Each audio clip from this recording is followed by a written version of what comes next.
Hey guys, welcome back to season three. Hope y'all are doing well.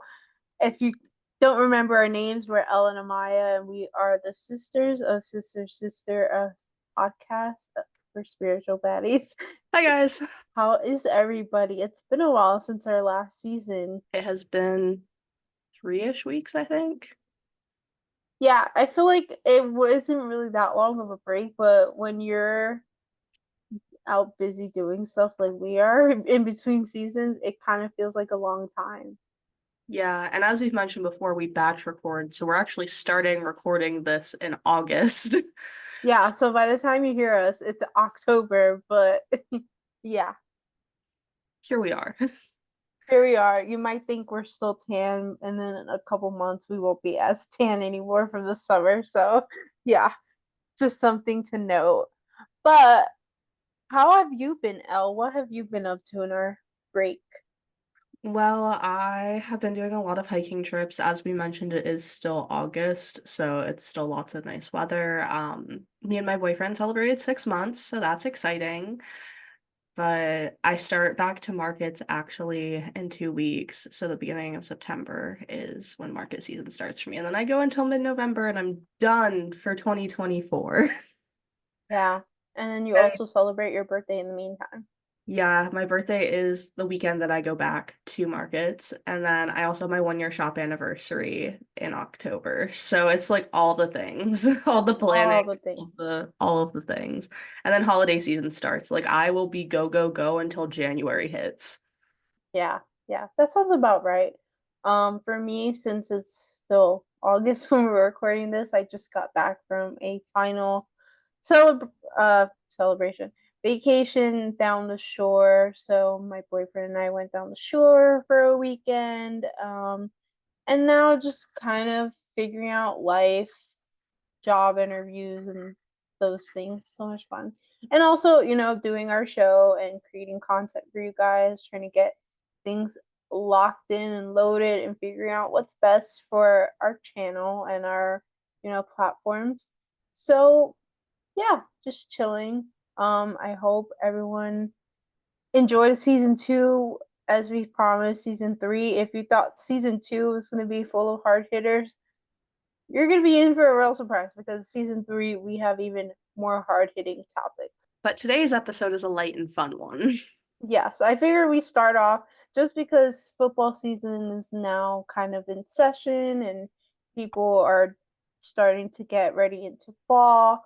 I thought this would be a great topic to talk about. So if you have a boyfriend or friends or whoever in your family believes in fantasy football and how real it is, but astrology isn't, this one is for you.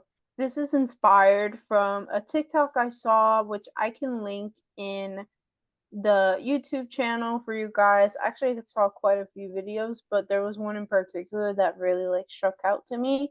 Um, and this topic is derived from the idea that most men and some women and others who don't believe in astrology say that it isn't real. Yet fantasy football is real. If you don't know what fantasy football is, it's essentially when people create fake teams based on real players and statistics, and then they follow it all season. So for example, my boyfriend, he does participate in fantasy football, and he's in several leagues with like his coworkers, and then one with his friends. And basically, they're competing with their fake teams to win a prize at the end of the football season. So whoever, I guess, wins at the end wins a prize because in the league it's all about money and whatever. Long story short, everyone thinks it's real. So let's prove to them why fantasy football isn't real, but astrology is. Okay, so I guess you kind of delved into what fantasy football is a little bit, but I'll just, kind of reiterate for like a set explanation. So, fantasy football is a game played by a league of people who watch football. Essentially, the league would draft their picks in August prior to the beginning of football season based on real and active players and follow their fantasy team through the season to accumulate points based on real-time statistics. So, depending on how this person is actually playing in the game, that is happening live will depend on how your team is doing in your fantasy league. So if someone gets hurt, you're kind of screwed. Yeah, and the only difference with fantasy football versus real football, like you can have any player from any team on your team. So you can pick one guy from like the Cowboys and then another guy from like the Giants, and it's just a mishmash of like who you think your best players are, in your opinion. So, quarterback. So some of these positions that we're going to talk about, we're going to explain it in the most simple way and then also compare it to who we think is the most likely sign to be that. So for quarterback, so playing quarterback requires a high level of intelligence, and they would need to know what every offensive player does on each play and occasionally just the play based on what the defense is doing. So a play is a kind of positions that they're gonna play to kind of throw the other team off. So you'll see in every play that the team is set up differently. So that's what that means. So the typical quarterback is a tall, intelligent player with a good throwing arm and strong leadership qualities. So a lot of the time, you'll see the quarterback is also the captain of the team. It's not always the case, but most teams generally designate their quarterback to be the captain. So I believe personally that Leo it would be the quarterback in this case. So because they're considered to be the star of the show and they're, you know, usually the face of the team, as well as much of the scrutiny or praise in football, and kind of represent the team as a whole. And you'll end up either loving or hating them, which I think identifies with Leo. You either love or hate them because they always got to be the center of attention. And this is not to shade anyone, by the way. This is just our interpretations and what we think to be would be the best fit. Also, just like some clarification, offense, their goal is to move the ball to get a touchdown. That's pretty much the whole goal of that part. And defense is to try and make sure the other team does not get a touchdown. For anyone who like Yeah. really doesn't know football at all. Yeah. Essentially offense and defense. They're one is trying to get the goal, the other is trying to defend their goal from the other team. Yeah. So yeah. So next we have the fullback. The fullback is typically the player who leads blocks for the tailback on running plays. They're usually strong, stocky players who can move defensive players out of the way to give ball carriers room to run. Occasionally, fullbacks receive a handoff and run the ball themselves or go out for a pass. The typical fullback is a tough, powerful player with above average size and a knack for blocking. And the sign that we assign to this is Gemini.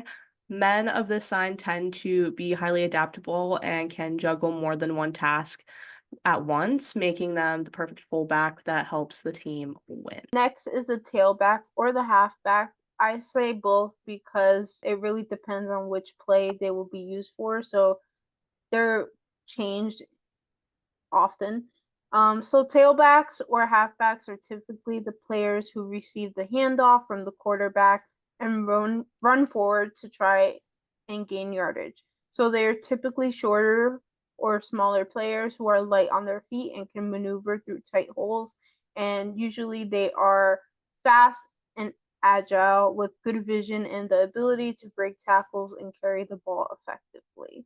So I assigned this to Aquarius because they are both intelligent and creative, which helps them think quickly on their feet and outsmart their opponent. Essentially, yeah, like I said before, when there's different plays, not all of these players are going to be used, and sometimes there's several players in the same position, just on opposite sides on either the defense or offense. So usually tailbacks or halfbacks are one of those that are changed each play. Okay. So moving forward, we have the center. The center's main job is to block defensive players. Exactly who and how he blocks depends on the opposing defensive alignment and the offensive play call. Centers are typically fairly tall, thick players with good levels of strength. The typical center is a big, intelligent player who is good at snapping the ball and highly skilled at blocking. And the sign that we gave this one is Taurus. Since Taurus is the bull of the zodiac, they would make a great center because of their strength and ability to block and snap the ball. Also, I just wanted to side note, I did play powder buff football in high school, so I will let you know what my position was whenever we get there. Oh, that sounds cool. Next is the wide receiver. So the wide receivers are typically players of medium to above average height, and they play with a fair amount of speed and ability to catch passes. The typical wide receiver is a quick player who has a knack for catching the ball and has the balance and agility to run good routes. Usually, this player is the person that would be expected to catch the ball in like a wide set of yardage. So let's say someone throws them the ball like the quarterback, usually they're the person that's gonna go and catch it and bring the touchdown. Um, and I assigned this to Libra because I believe this sign would be good for their go of the flow and positive attitude. They know what they need to do, but sometimes it may be expected for them to go the extra mile since they're easily influenced by others. In this case, with wide receivers, there's a lot of pressure to catch the ball, and sometimes things happen where you drop it or it just passes you. So I think that Libra being a wide receiver would be a good fit because they will still be able to do what they need to and surprise everyone in the process. Yeah, Libras are also very good with the flow that they can like figure anything out in a situation too. Exactly. They're good at assessing the situation. So next we have guards. The primary job of a guard is to block defensive players. They are similar to centers but are bigger. And the sign that we gave this to is none other than Scorpio. Like their sister signs, Scorpios are fearless when in power, but still remain reserved. They may surprise you with their next move due to their perception and intuitiveness, never showing anyone all their cards, which I think is very important for a guard. Up next is the tackle. So tackles are typically the largest players on the field. Their primary job is to block defensive players and are usually a tad quicker or stronger than the other offensive linemen since they have to block defensive players in space with little to no help. The typical tackle is a large player who is highly skilled at blocking. We assign this role Pisces because you don't need to worry about how they get the job done. Just know that they would. And it might be not the most conventional way, but either way, they'll still impress you with the fact that they not only did it, but how they did it. So moving on, we have the tight end. The tight end is essentially a combination of an offensive lineman and a wide receiver. He's typically bigger and stronger than a wide receiver, yet smaller and faster than an offensive lineman. The typical tight end is a tall player who's both a skilled pass catcher and a serviceable blocker. And the sign we gave to this one is Sagittarius. The tight end is someone who is both highly self-dependent and reliable.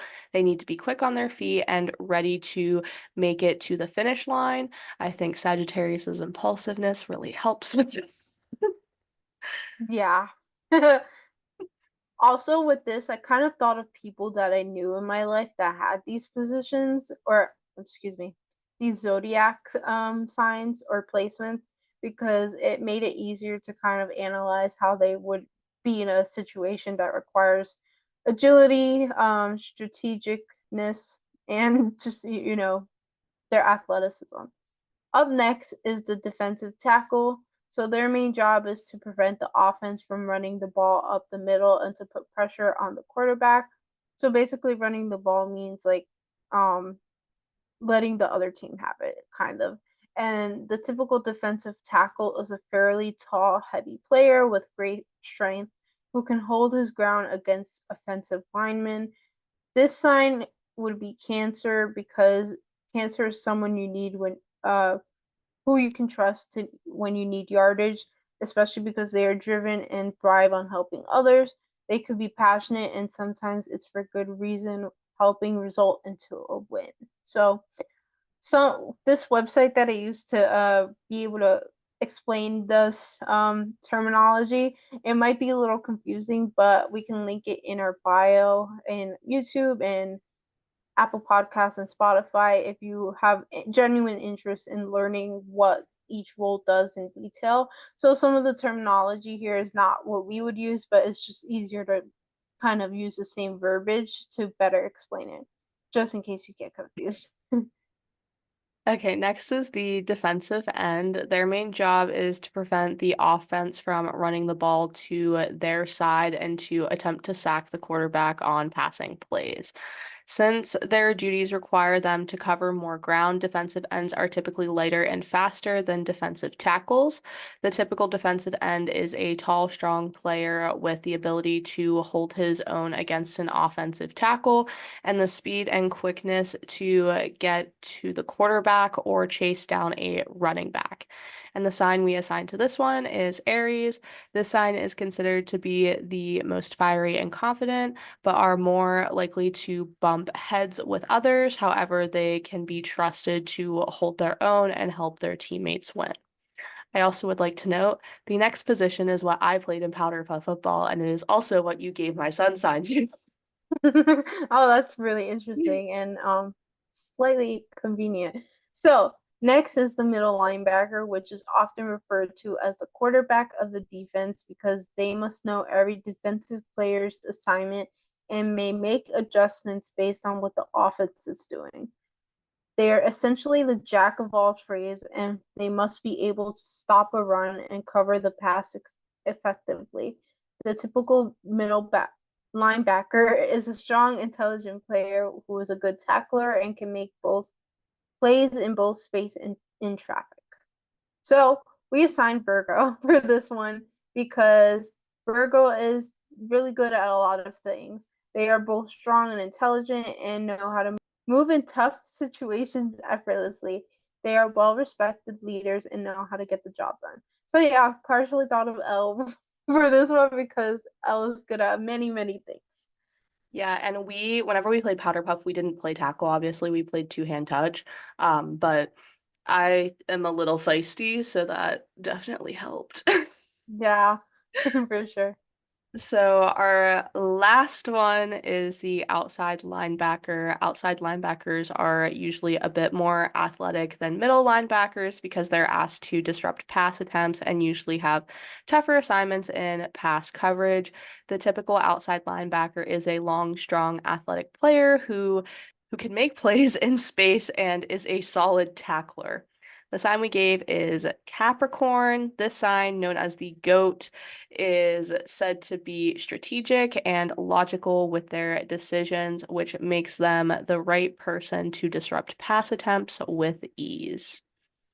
So that's a little about fantasy football and how we compared it to astrology. So if someone says astrology still isn't real, maybe point them to this video and let them know that we just analyzed all the signs and fantasy football or real football in the same touch. So yeah, I really want to know what the and I mean, this would be like a really long time of doing statistics. Like, we obviously didn't have time for that for this episode, yeah. but like, what percentage of our assignments of signs are actually the signs of those players in the NFL? Oh, I definitely did look at that. So like for example, for the quarterback, I based it on the Dallas Cowboys quarterback. His name is Dak Prescott, and he is a Leo, and he tends to be the face of the team. So I wouldn't be surprised if we kind of hit the nail on the head with some of these. Yeah, I'm kind of wondering like what the percentages would be. Just like I think that would also just be interesting of like what percent of like each type of player is what zodiac sign because I feel Right. like if it's across the team and you constantly have like a Leo and a Leo quarterback or you Yeah. in games, I think that would be interesting. That's definitely something we could explore further in a TikTok. I would be open to doing something like that, kind of just to get people to be interested in zodiac signs a little more. But yeah, now to kind of transition into astrology almanac with Elle.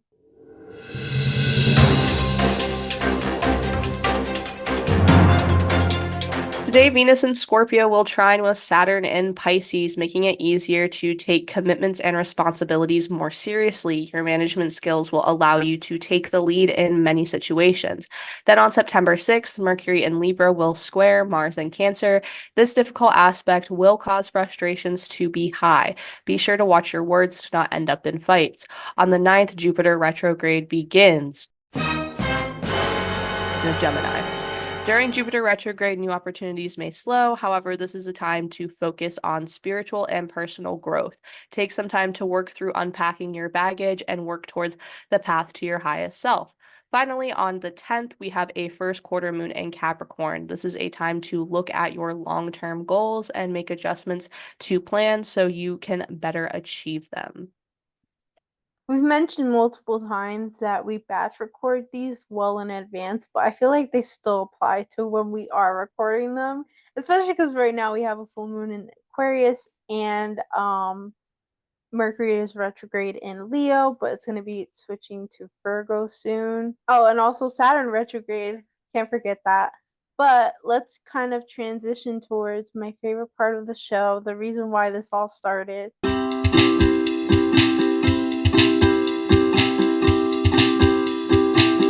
Let's see what the collective needs to hear today. We got one.